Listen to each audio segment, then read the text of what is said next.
Segment NFL maintenant. Oh, que j'avais hâte de vous parler parce que c'était un week-end assez intriguant, merci. Il y a eu des résultats. On s'attendait à certains résultats. D'autres nous ont vraiment surpris. Il y a des équipes qui ont déçu. Il y a des amateurs qui sont très enjoués aujourd'hui, là. Alors, on commence avec les matchs de samedi. Il y avait deux rencontres samedi. Premièrement, Houston était à New York. On s'attendait à mieux que cela, mais quand même, victoire de 29-22. Et également, victoire des Browns de Cleveland. Sixième victoire. J'avais dit à un ami en début d'année, moi, que selon moi, les Browns avaient des chances de remporter 5 matchs.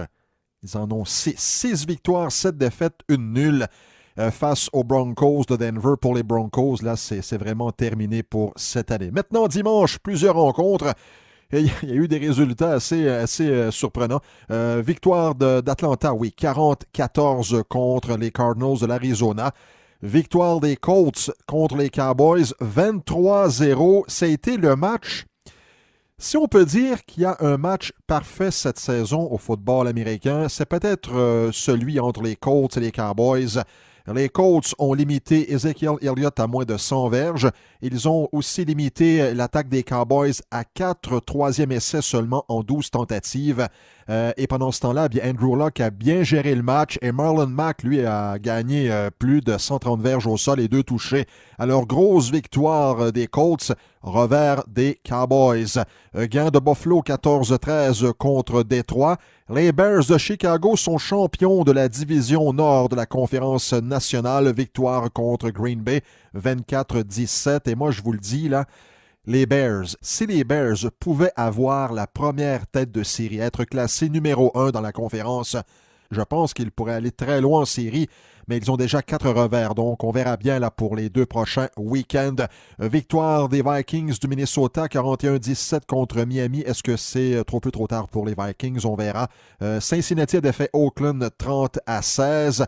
Baltimore, eh bien oui, victoire, grosse victoire des Ravens, 20-12 contre Tampa Bay. Ils avaient besoin d'une victoire, les Ravens, parce que les Steelers de Pittsburgh ont finalement vaincu les Patriots de la Nouvelle-Angleterre 17-10. Là, il y a des gens qui vont dire « Ah, Brady n'a pas eu un gros match. » Bon, c'est vrai, il y a eu des meilleurs matchs que celui-ci, mais c'est pas la faute à Brady. Il s'est coûté 14 punitions pour la Nouvelle-Angleterre pour 105 verges à chaque fois que l'attaque se positionnait adéquatement sur le terrain. Et voilà, un 5 verges pour hors-jeu, un 10 verges pour retenue. On sent qu'il y a du sable dans l'engrenage du côté des Patriots.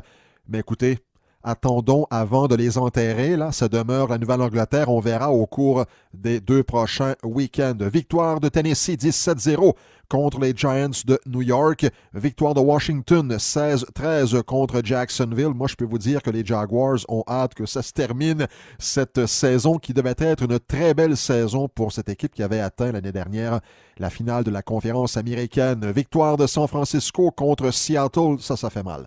Ça fait mal aux Seahawks, qui ont toujours quand même un dossier de 8-6, là. Mais avec les Rams dans cette division, et surtout avec cette victoire surprise des Eagles, 30-23 contre les Rams. Alors, les Eagles, il n'y a pas beaucoup de monde qui s'attendait à cette victoire, et Nick Foles. Vous vous souvenez l'année dernière, lorsqu'il est arrivé, tout le monde disait « ça ne changera rien, les Eagles viennent de perdre Carson Wentz, c'est la fin ». Les carottes sont cuites, comme on dit. Là, ils ont remporté avec Nick Foles. On a vu que l'attaque opère d'une autre façon lorsque Foles est au poste de quart arrière. Alors oui, week-end très intéressant. Et je peux vous dire tout de suite que le prochain week-end, le 16e, la semaine prochaine, ça s'annonce tout aussi intéressant. Là, ça se resserre de plus en plus. Il y a encore une quinzaine d'équipes là qui peuvent aspirer à une place en série. Alors, c'est pas le temps de lâcher, mesdames, messieurs. Il y a encore d'excellents matchs le week-end prochain et le classement se resserre de plus en plus, tant du côté de l'américaine que de la nationale.